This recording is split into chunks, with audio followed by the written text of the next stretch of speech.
ರಾಜ್ಯದಲ್ಲಿ ಕಾಂಗ್ರೆಸ್ ಸರ್ಕಾರವಿದ್ದು ಸಿದ್ದರಾಮಯ್ಯ ಸಿಎಂ ಆಗಿದ್ದಾರೆ. ನಮಗೆ ಅನುದಾನಕ್ಕೆ ಏನು ಕೊರತೆ ಇಲ್ಲ. ಎಷ್ಟೇ ಅನುದಾನ ಬೇಕಾದರೂ ತಂದು ಅಭಿವೃದ್ಧಿ ಮಾಡಲು ಬದ್ಧರಾಗಿದ್ದೇವೆ ಎಂದು ಶಾಸಕ ಕೊತ್ತೂರು ಜಿ ಮಂಜುನಾಥ್ ತಿಳಿಸಿದರು.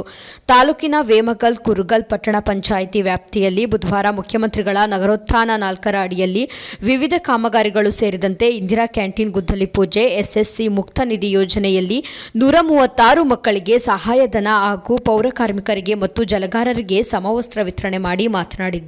ನರಸಾಪುರ ಮತ್ತು ವೇಮಗಲ್ ಈಗಾಗಲೇ ಕೈಗಾರಿಕಾ ಪ್ರದೇಶವಾಗಿದ್ದು ಇಲ್ಲಿ ಹೆಚ್ಚಿನ ಸಂಖ್ಯೆ ಇದ್ದು ಅಭಿವೃದ್ಧಿಗೆ ಆದ್ಯತೆ ನೀಡಲಾಗ್ತಾ ಇದೆ. ಕ್ಷೇತ್ರದ ಜನರಿಗೆ ಬೆಳಕಾಗುವ ನಿಟ್ಟಿನಲ್ಲಿ ಅಧಿಕಾರಿಗಳಿಗೆ ಕೆಲಸ ಕೊಡುವ ನಮ್ಮ ಉದ್ದೇಶವಾಗಿದೆ ಎಂದರು. ಬಳಿಕ ಎಂಎಲ್ಸಿ ಎಂಎಲ್ ಅನಿಲ್ ಕುಮಾರ್ ಮಾತನಾಡಿ, ಗ್ರಾಮ ಪಂಚಾಯಿತಿಗಳಿಗೆ ಕೇವಲ ನರೇಗಾದಲ್ಲಿ ಮಾತ್ರ ಅನುದಾನ ಬರುತ್ತದೆ. ಆದರೆ ಪಟ್ಟಣ ಪಂಚಾಯಿತಿ, ಪುರಸಭೆ, ನಗರಸಭೆಯಾದರೆ ವಿವಿಧ ಮೂಲಗಳಿಂದ ಸರ್ಕಾರಗಳಿಂದ ಅನುದಾನವನ್ನು ಪಡೆಯಬಹುದು. ಈಗಾಗಲೇ ವೇಮಗಲ್ ಕುರುಗಲ್ ಪಟ್ಟಣ ಪಂಚಾಯಿತಿ ಅಭಿವೃದ್ಧಿಗೆ ಸರ್ಕಾರ 20 ಕೋಟಿ ಅನುದಾನವನ್ನು ಬಿಡುಗಡೆ ಮಾಡಲಾಗಿದೆ ಎಂದು ತಿಳಿಸಿದರು.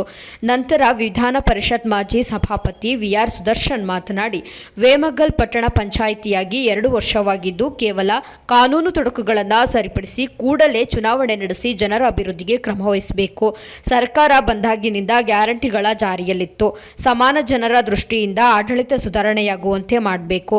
ಭವಿಷ್ಯದಲ್ಲಿ ವೇಮಗಲ್ ಹೋಬಳಿಯನ್ನ ತಾಲೂಕು ಮಾಡಿ ಜನರಿಗೆ ಅನುಕೂಲವಾಗುವಂತೆ ಮಾಡಬೇಕು. ಅಭಿವೃದ್ಧಿ ವಿಚಾರದಲ್ಲಿ ಸದಾ ಸರ್ಕಾರ ಮತ್ತು ಜನಪ್ರತಿನಿಧಿಗಳಿಗೆ ಮನವರಿಕೆ ಮಾಡುವುದು ನನ್ನ ಉದ್ದೇಶವಾಗಿದೆ ಎಂದರು. ಅದೆಲ್ಲ ವಿಚಾರ ಅಲ್ಲ.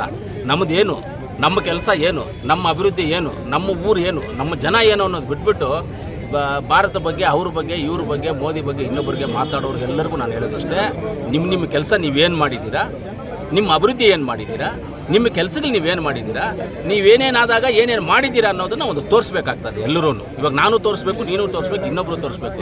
ಸುಮ್ಮನೆ ಬಾಯಿ ಮುಚ್ಚಿಕೊಂಡು ಸುಮ್ಮನೆ ಅವ್ರವ್ರ ಕೆಲಸ ಅವ್ರು ನೋಡ್ಕೊಂಡು ಹೋದರೆ ಒಳ್ಳೆಯದು. ಸುಮ್ಮನೆ ಅವ್ರ ಮೇಲೆ ಇವ್ರ ಮೇಲೆ ಕಾಮೆಂಟ್ ಮಾಡೋದು, ಇದು ಮಾಡೋಕ್ಕೆ ಹೋಗೋದಕ್ಕಿಂತ ಅಭಿವೃದ್ಧಿ ವಿಚಾರದಲ್ಲಿ ಸ್ವಲ್ಪ ಮುಂದೆ ಹೋಗೋಕ್ಕೆ ಹೇಳ್ತೀನಿ. ಯಾರ್ಯಾರು ಕಾಮೆಂಟ್ ಮಾಡ್ತಾರೋ ಅವ್ರಿಗೆಲ್ಲರಿಗೂ. ಲೋಕಸಭೆ ಎಲೆಕ್ಷನ್ ಅಲ್ಲಿ ಇದೇ ಒಂದು ಅಸ್ತ್ರ ಆಗುತ್ತೆ ಬಿಜೆಪಿಗೆ ಅಂತ. ಹೆಚ್ಚಿನ ಸ್ಥಾನ ಬರುತ್ತೆ ಕಟ್ಟಿದೀವಿ, ಅದನ್ನ ಇಟ್ಕೊಂಡು ಮುಂದೆ ಓಟ್ ಏನಾದ್ರು ಕೇಳ್ತಾರೆ. ನಮ್ಮೂರಲ್ಲಿ ನೋಡಿ ದೇವಸ್ಥಾನ 2.5 ಕೋಟಿ ರೂಪಾಯಿ ಖರ್ಚು ಮಾಡಿ ನಾವು ರಾಮರ ದೇವಸ್ಥಾನ ಕೊಟ್ಟಿದ್ದೀವಿ. ಅದರಿಂದ ಏನಾದ್ರು ನಮ್ಮೂರಲ್ಲಿ ಚೇಂಜಸ್ ಆಗ್ಬಿಡುತ್ತಾ? ಏನು ಚೇಂಜಸ್ ಆಗಲ್ಲ, ಯಾವುದಾಗಲ್ಲ. ಇವಾಗ ಯಾರ ಮಾತು ಯಾರು ಕೇರೋರಿಲ್ಲ ರೀ. ಅವ್ರವರೇ ಅವ್ರ ಲೀಡರ್ಸು. ಅವ್ರವ್ರು ಹೆಂಗೆ ಓಟ್ ಹಾಕಬೇಕು, ಏನಾಗಬೇಕು ಅಂತ ಜನ ಇರ್ತಾರೆ. ನಾವು ಹೇಳೋದನ್ನ ಯಾರಾದ್ರು ಓಟ್ ಹಾಕೋದು ನಾವು ನೋಡ್ತೀವ? ಅವ್ರವ್ರು ಮಾಡ್ತಾರೆ. ಇದರಿಂದ ಏನು ಅವ್ರಿಗೇನು ಪ್ಲಸ್ ಆಗುತ್ತೆ, ಇಲ್ಲ ಇದರಿಂದ ಏನಾದರೂ ಮೈನಸ್ ಆಗುತ್ತೆ ಅನ್ನೋ ಇಲ್ಲ. ಜನ ಆ ಪಾರ್ಟಿ ಅವ್ರು, ಈ ಪಾರ್ಟಿ ಅವ್ರು ಮಾಡ್ತಾರೆ.